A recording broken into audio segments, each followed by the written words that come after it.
So when a client asks me, how much carbohydrates should I eat? This is such a nuanced question, and it's dependent on so many factors. Number one, where do you live? What season is it? Because the amount of carbohydrates that your body is going to be able to tolerate is going to be very different in the summer than in the winter.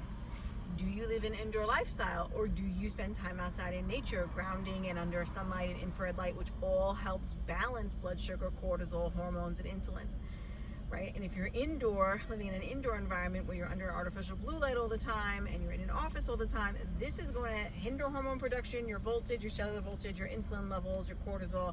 So you probably won't be able to tolerate as much carbohydrates as a person who lives an outdoor lifestyle, right? How's your circadian rhythms? How's your light and dark cycles? How's your metabolic flexibility? Can you go a decent amount of time without food? Are you able to tap into stored energy on your body, which is stored fat? Your stored fat is your stored energy, and we should be tapping into that in between meals and through overnight fasting, or even longer fasting, or just, the couple hours between our meals and overnight, we should be tapping into that fat, which is our stored energy. How much do you move? Do you live a sedentary lifestyle, or do you move around a lot, or do you take walks? Do you move throughout the day? This impacts how much. Do you work out ever, or do you sit at a desk job all day and never take walks and never work out and never, how much muscle mass do you have on your body? Are you able to lift weights? Are you moving your body? All of these, see how many factors?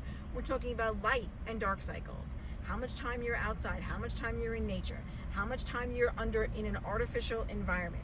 What season is it? Where do you live? Do you have proper circadian rhythms? How much do you move? Do you have metabolic flexibility? All of these factors play a role in how much carbohydrate your body is able to tolerate.